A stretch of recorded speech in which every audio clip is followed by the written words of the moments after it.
जय श्री राधे कृष्णा दोस्तों।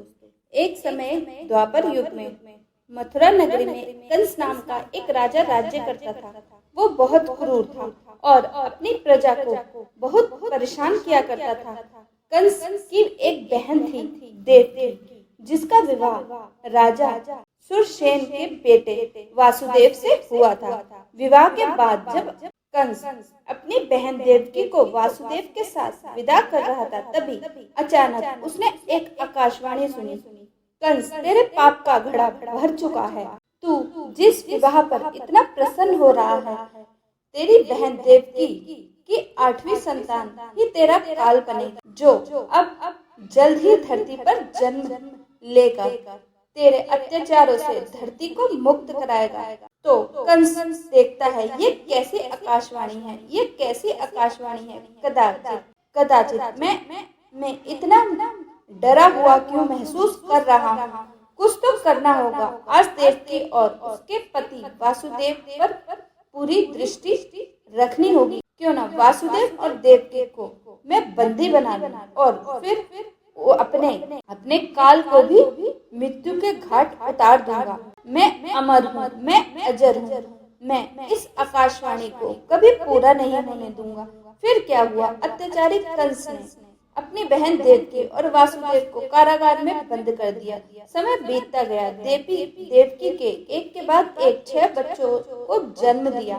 कंस ने देवकी के सभी बच्चों को मार डाला। देवकी और वासुदेव यह सब देखकर बहुत दुखी हुआ करते थे। उन्होंने कंस से विनती की कि वह उनके बच्चों को उनसे दूर ना करे, पर कंस ने उनकी एक न सुनी और 7वीं संतान को भी उनसे दूर करने की धमकी दी। कुछ समय बीता। देवकी अपने 8वें पुत्र को जन्म देने ही वाली थी कि अचानक उनकी काल कोठरी में तेज रोशनी सी चमक उठी। मध्य रात्रि में भगवान श्री कृष्ण देवकी के 8वें पुत्र के रूप में प्रकट हुए। उनका दिव्य तेज इस बात को संकेत दे रहा था कि बुराई के अंत का समय आ गया है। वासुदेव के सभी बंधनों के साथ कारागार के सभी द्वार अपने आप खुल गए। सभी पहरेदार गहरी नींद में सो गए। फिर क्या हुआ कि एक और आकाशवाणी हुई। वासुदेव, तुम्हारे इस पुत्र को बचना बहुत जरूरी है। यही कंस के अत्याचारों से तुम्हें मुक्त कराएगा। इसलिए अब देर न करो। तुम इस बालक को गोकुल में अपने मित्र नंद को दे आओ और यशोदा की कन्या को ले आओ। देवकी को वासुदेव ने कृष्ण को एक टोकरी में लिटाया और अपने सिर पर रखकर गोकुल की ओर चल दिए। यहाँ पहुँचने के लिए उन्हें बहती हुई यमुना नदी को पार करनी थी। बारिश और तेज हवाएं भी चल रही थी। ऐसे में शेषनाग ने अपनी फन से सुरक्षा कवच बनाया और नन्हे कृष्ण को बचाया। उधर वासुदेव जैसे ही नंद के घर पहुँचे तो उन्होंने देखा कि यशोदा ने भी उसी समय एक कन्या को जन्म दिया है। वासुदेव ने उनको पालने में लिटाया और कन्या को लेकर मथुरा आ गए। जब कंस को पता चला कि देवकी की 8वीं संतान ने जन्म ले लिया है, तो वो कारागार में पहुंचा और देवकी से बोला, यह है मेरा काल, यह मारेगा मुझे। कौन पर इसे मुझसे कौन बचाएगा? परम शक्तिशाली कंस का काल है ये। क्यों? ऐसा ही है ना? जा अपने सभी भाइयों से जाकर यमलोक में मिल। कंस ने उस कन्या को भी देवकी और वासुदेव से दूर करने की कोशिश की, पर वो कोई साधारण कन्या नहीं थी। वो भगवान विष्णु की माया और देवी दुर्गा का अंश योग माया देवी थी। देवी ने कंस को अपना असली रूप दिखाया और उसे चेतावनी दी, कंस, तू मुझे मारने वाला कौन होता है? अधर्मी, पापी, तेरा अंत अब निकट है। मूर्ख कंस, तेरे बुरे कार्यों का दंड देने वाला इस धरती पर जन्म ले चुका है। तू विधि के विधान को नहीं बदल सकता। कंस इसी शोक में दिन रात डूबा रहता था। वहीं गोकुल में नंद बाबा और यशोदा मैया ने कृष्ण का जन्मोत्सव मनाया। नंद बाबा ने 9 लाख गौ सहित अन्य वस्त्र, सोना, चांदी और कई बहुमूल्य उपहार दान दिए। कृष्ण का बड़े प्यार से लालन पालन किया। कन्हैया ने बचपन में कई लीलाएं दिखाई, जिनका गोकुल वासियों ने बहुत आनंद लिया। कुछ सालों बाद जब कृष्ण बड़े हो गए तो देवकी और वासुदेव को मुक्त करवाने मथुरा आए। श्री कृष्ण और कंस में भयंकर युद्ध हुआ, किंतु श्री कृष्ण के आगे कंस की एक न चली और अंततः कंस का उन्होंने वध किया। इस तरह अधर्म पर धर्म, असत्य पर सत्य और बुराई पर अच्छाई की विजय हुई। यही श्री कृष्ण का संदेश था। भगवान श्री कृष्ण अवतरण दिवस हर साल पूरे देश में कृष्ण जन्माष्टमी के रूप में बड़ी धूमधाम से मनाया जाता है। श्री कृष्ण जन्म कथा हमें यह सिखाती है कि बुराई चाहे कितनी भी शक्तिशाली हो, जीत हमेशा अच्छाई की होती है।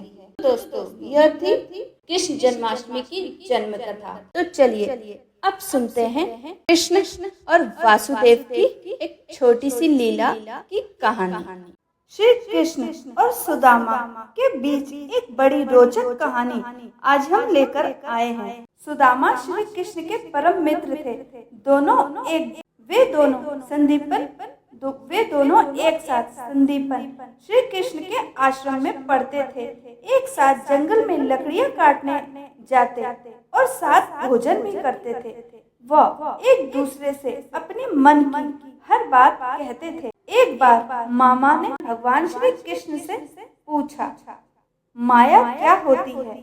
मैं माया के दर्शन करना चाहता हूँ। श्री कृष्ण ने सुदामा से कहा, मैं बताऊंगा। अगले दिन सुदामा ने श्री कृष्ण से फिर से कहा, मैं माया के दर्शन करना चाहता हूँ। श्री कृष्ण ने सुदामा से कहा, चलो गोमती में स्नान करने चलते हैं। दोनों गोमती नदी के किनारे गए, अपने वस्त्र तट पर रखे और नहाने के लिए उतर गए।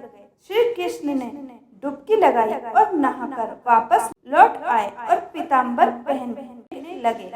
सुदामा ने सोचा, एक और डुबकी लगाकर मैं भी तट पर चला जाता हूँ। जैसे ही सुदामा ने डुबकी लगाई, भगवान श्री कृष्ण ने सोचा, यही सही समय है सुदामा को माया दिखाने का। सुदामा ने अचानक देखा कि गोमती नदी में बाढ़ आ गई और वो नदी में बहते जा रहे हैं। वे समझ नहीं पा रहे थे कि यह क्या हो रहा है, वो क्या करें। बहते बहते वो काफी दूर निकल गए। किसी तरह सुदामा तैरते हुए नदी के दूसरे छोर पर पहुंच गए। वो चलते चलते एक गांव के पास पहुंचे। तभी उन्होंने देखा एक हथनी अपनी सूंड में फूल माला लिए चली जा रही है। हथनी सुदामा के पास आई और उनके गले में माला डाल दी। तभी सुदामा ने देखा कि हथनी के पीछे पीछे ढोल नगाड़े बजाते हुए लोग आ रहे हैं। लोगों ने महाराज की जय हो का नारा लगाना शुरू कर दिया। उन्होंने सुदामा को बताया, हमारे महाराज की मृत्यु हो गई है और हमारे यहाँ की प्रथा है कि हथनी जिसके भी गले में माला डाल देगी वह हमारा नया महाराज होगा। आज से आप हमारे राजा हैं। सुदामा को राज सिंहासन पर बैठाया गया और राज मुकुट पहनाया गया। सुदामा को यह स्वप्न जैसा लग रहा था कि वह राजा बन गया है। उनका विवाह एक सुंदर सी राजकुमारी से करवाया गया। कुछ समय के पश्चात सुदामा को 2 पुत्र हुए। एक दिन अचानक सुदामा की पत्नी बीमार पड़ गई। राजवैद्य से उनका उपचार कराया गया, लेकिन उनकी तबीयत बिगड़ती ही जा रही थी। वह मर गई। सुदामा बहुत दुखी हो गया। उनकी आंखों से आंसू निकल गए और वह फूट फूट कर रोने लगा। चारों तरफ भीड़ इकट्ठी हो गई। लोगों ने सुदामा को शांत किया और कहा, आपको यह शोभा नहीं देता। आप हमारे राजा हैं। अगर आप ऐसा व्यवहार करेंगे तो प्रजा का क्या होगा? अब आपको आपका कर्तव्य निभाना है। हमारे राज्य की प्रथा के अनुसार आपको भी रानी के साथ मरना होगा। यह मायापुरी राज्य का नियम था कि राजा को अपनी पत्नी के साथ ही चिता पर बैठना पड़ेगा और उनके साथ परलोक की यात्रा करनी पड़ेगी। यह सुनते ही सुदामा चौंक गया। उसकी सांस रुक गई और हाथ पांव फूलने लगे। उसने कहा कि यह कैसा नियम है? मेरी पत्नी के साथ चिता में मैं क्यों चलूंगा? लोगों ने कहा, हमारे राज्य का नियम का पालन तो आपको करना ही पड़ेगा। सुदामा अब अपनी पत्नी की मौत को भूल चुका था और अब उसे अपने जीवन की चिंता थी। उसने तर्क दिया, मैं तो मायापुरी का वासी ही नहीं, मुझ पर आपका कानून लागू नहीं होता, इसलिए मैं चिता पर क्यों चलूंगा? लोग नहीं माने। उन्होंने कहा, आप हमारे राजा हैं और आपको यह कानून तो मानना ही होगा, आपको मरना ही पड़ेगा। अब सुदामा अपने लिए रोने लगा, उनकी आंखों से आंसू बहने लगे। उसने कहा, ठीक है, मैं मरने से पहले कुछ एकांत चाहता हूँ। सुदामा को हथियारधारी सैनिकों ने घेर लिया। पत्नी के साथ चिता में बैठने से पहले उसे नदी में नहलाने के लिए ले जाया गया। डर के मारे सुदामा कांप रहा था। जंगल में एक डुबकी लगाई और जैसे ही उसका सिर पानी से बाहर निकला तो उसने देखा कि वहाँ पर सैनिक नहीं थे। नदी के किनारे पीतांबर पहने कृष्ण खड़े थे।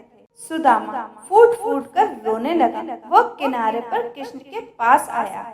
श्री कृष्ण ने सब कुछ जानते हुए भी सुदामा से प्रश्न किया, सुदामा तुम क्यों रो रहे हो? सुदामा ने कहा, मैं जहाँ से आया हूँ यह सच है। श्री कृष्ण हंसने लगे। तुम्हें अपने प्रश्न का उत्तर मिला या नहीं? सुदामा ने पूछा, कौन सा प्रश्न? श्री कृष्ण ने कहा, तुम माया के दर्शन करना चाहते थे ना? तुमने जो देखा, अनुभव किया, वह सब माया थी और जो तुम मुझे देख रहे हो वह सच है। मेरे अलावा जो भी है वह मेरी माया है। जो मुझ में सब देखता है, मेरा अनुभव करता है, उसे मेरी माया छूती नहीं है। मेरा माया मनुष्य को नचा देती है, लेकिन जो भगवान की भक्ति में लीन हो जाता है वह मोह और माया के चक्कर में नहीं फंसता। दोस्तों, आपको आज की हमारी यह कहानी कैसी लगी? आशा करते हैं कि आपको यह मोह माया की कहानी अवश्य पसंद आई है। अगर आपको हमारी यह कहानी पसंद आई है तो एक लाइक, एक कमेंट, एक शेयर प्यारा सा जरूर करिएगा। आपका कमेंट हमारे लिए बहुत महत्वपूर्ण होता है। तो मिलते हैं इसी तरह की एक और नई जानकारी के साथ। तब तक के लिए जय श्री राधे कृष्ण।